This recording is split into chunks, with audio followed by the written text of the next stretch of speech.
पंचायत राज विभाग की उदासीनता के चलते गांव में ओडीएफ योजना में काम कर रहे स्वच्छता ग्राहियों में गुस्सा पनप गया। जैसा कि उन लोगों का आरोप है कि उन्हें कई सालों से उनसे गांव में लोगों को प्रेरित करने का काम लिया जा रहा है, मगर हम लोगों को फूटी कौड़ी भी नहीं मिली। जैसा कि सब जानते हैं कि शासन प्रशासन गांव-गांव को खुले से शौच मुक्त कराने के लिए अभियान चला रहा है और घर घर शौचालय बनाए जाने के लिए शौचालय निर्माण हेतु अनुदान राशि भी दी जा रही है। इसके साथ ही लोग खुले में शौच न जाएं और शौचालय बनवाएं, इसके प्रति जागरूकता लाने के लिए स्वच्छता ग्राहियों को लगाया गया था। अब इनका आरोप है कि उन्हें कई सालों से कोई मेहनताना नहीं दिया गया है, बल्कि भिखारियों की तरह 1500 रुपये उन्हें दे दिया जाता है। इस संबंध में जब डीपीआरओ बलरामपुर से हमारे संवाददाता ने बात करने का प्रयास किया तो उनसे कोई संपर्क नहीं हो पाया। आप देख सकते हैं इस वीडियो में कि किस तरह से स्वच्छता ग्राहियों की पीड़ा झलक रही है। न इन्हें कोई मानदेय मिल रहा है और न ही इन्हें कोई वेतन। ये रोड पर आ चुके हैं। इनकी पीड़ा आप खुद इनकी जुबानी सुन सकते हैं कि इनकी तकलीफ क्या है। भाई साहब, मैं स्वच्छाग्राही संघ का जिला उपाध्यक्ष हूँ और हमारे जनपद के 800 लोग जी 801 ग्राम पंचायत है जिसमें 801 लोग हैं। और मैं चूँकि यहाँ मैं डीएम साहब से मिलने आया हूँ और एक ज्ञापन लेकर आए हैं। जी, कैसा ज्ञापन? ये जो है हमारी कई मांगे हैं जो हमारे जिला के कर्मचारी लोग हैं उनकी उपेक्षा के शिकार हैं हम।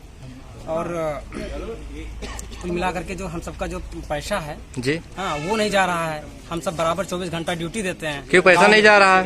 पैसा ये जिले के कर्मचारियों की शिथिलता है, लापरवाही है। आप लोग कितने दिन से काम कर रहे हैं? हम सब 3-4 साल हो गया।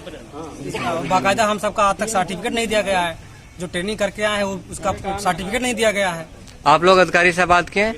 अधिकारी से बात करो तो फोन नहीं उठाते हैं, कहते हैं तुम्हें निकाल देंगे, ये कर देंगे, वो कर देंगे। कहने कहा कि अगर हमें जो हम यहाँ जो है हमारे सबका जो प्रोग्रेसिव मनी है 75 रुपये का पर शौचालय का वो नहीं मिला है। ओडीएफ होने के बाद में जो हमें पैसा मिलना चाहिए था एक मुश्त ग्राम पंचायत से वो हमको नहीं मिला है।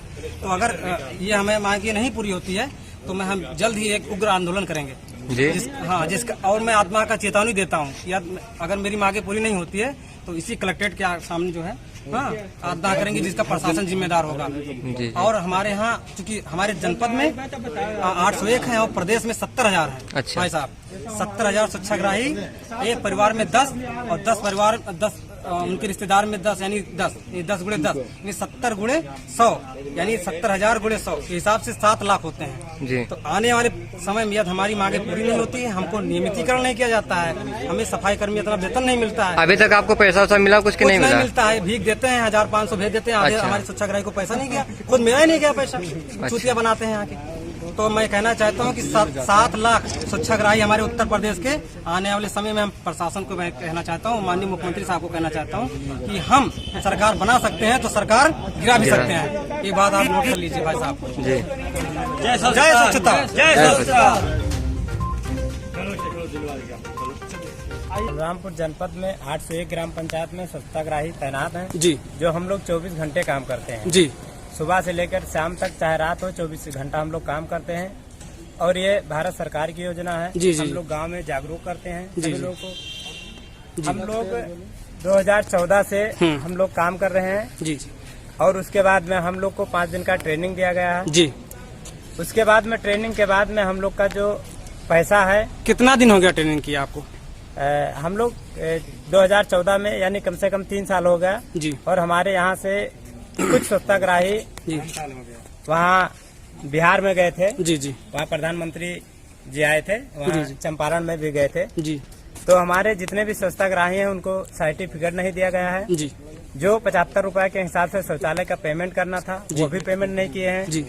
और उसके बाद में जो केवल कागजी कार्यवाही में गांव ओडीएफ कर दिए गए हैं जी।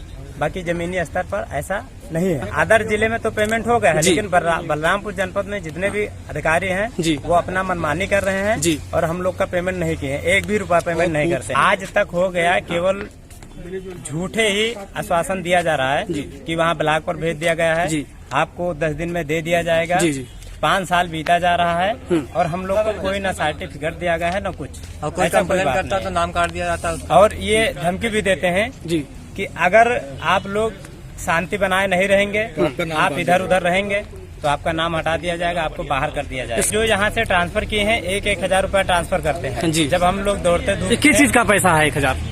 ये हम लोग को मालूम नहीं किस तरह से दे रहे हैं। भीख दे रहे हैं, क्या दे रहे हैं, कुछ बताएं? ये नहीं पता है, हमको नहीं पता है। केवल जब हम लोग इधर उधर जाते हैं, अदर जिले में जो 75 का पेमेंट है वो दे रहे हैं। हमारे यहाँ 801 को 1,000 रुपए के हिसाब से देंगे तो 801 है, पेमेंट करेंगे 801 का, लेकिन सभी के खातों में मिला करके किसी में 100 में जाएगा, कहीं 50 जाएगा, बाकी पैसा का था ही नहीं चलता है कि ये कहाँ जाता है। सुना है भाई साहब, आप में से ही सुना है कि कई स्वच्छाग्रही का बार बार कहते हैं कि IFC गड़बड़ है, अकाउंट गड़बड़ है, जबकि 3-3 बार लिया गया है। आप सभी लोग बताए हैं, तो इसके बारे में क्या कह रहे हैं आप? नहीं, IFSC कोड हर चीज सब कुछ सही है, ऐसा बात नहीं है, लेकिन जो स्वच्छताग्राही जिले पर आकर के एक बार कंप्यूटर में टाइपिंग करवा देता है, फीडिंग करवा देता है, उसका बार बार क्यों गलत हो रहा है? इनकी मानसिकता गलत है। हमारे जिले से अगर घर की दूरी देखा जाए तो 50 किलोमीटर है, और ब्लॉक से हमारे यहाँ मुख्यालय की दूरी देखा जाए तो कम से कम 90 किलोमीटर है जी। और 90 किलोमीटर हमारे स्वच्छताग्राही रेहरा से भी आए। तो जिला प्रशासन से, यानी जिला प्रशासन से आप क्या मांग करना चाहते हैं? मांग ये नहीं, हम जिला प्रशासन से नहीं, हम प्रदेश से और केंद्र से मैं ये कहना चाहता हूँ कि जो ये भ्रष्ट कर्मचारी हैं इनको फिर यहाँ से हटाया जाए, कोई अच्छे कर्मचारी को लाया जाए कि जो स्वच्छताग्राही हैं इन लोग का शोषण ना हो। उनकी मानसिकता गलत है। अगर कोई स्वच्छताग्राही कहीं अगर क्षेत्र में काम कर रहा है, उसको समस्या आ रही है, वो फोन कर रहा है तो उसका फोन उठा करके समस्या का समाधान करना चाहिए। इन लोग की मानसिकता खराब है। हम लोग अगर नहीं करेंगे तो हम लोग धरना प्रदर्शन करेंगे, सड़क जाम करेंगे, आत्मदाह भी करेंगे। फिर उसके बाद में अगर भूख हड़ताल पर बैठेंगे, अगर ये भी नहीं करेंगे तो हम लोग इच्छा मृत्यु का मांग करेंगे।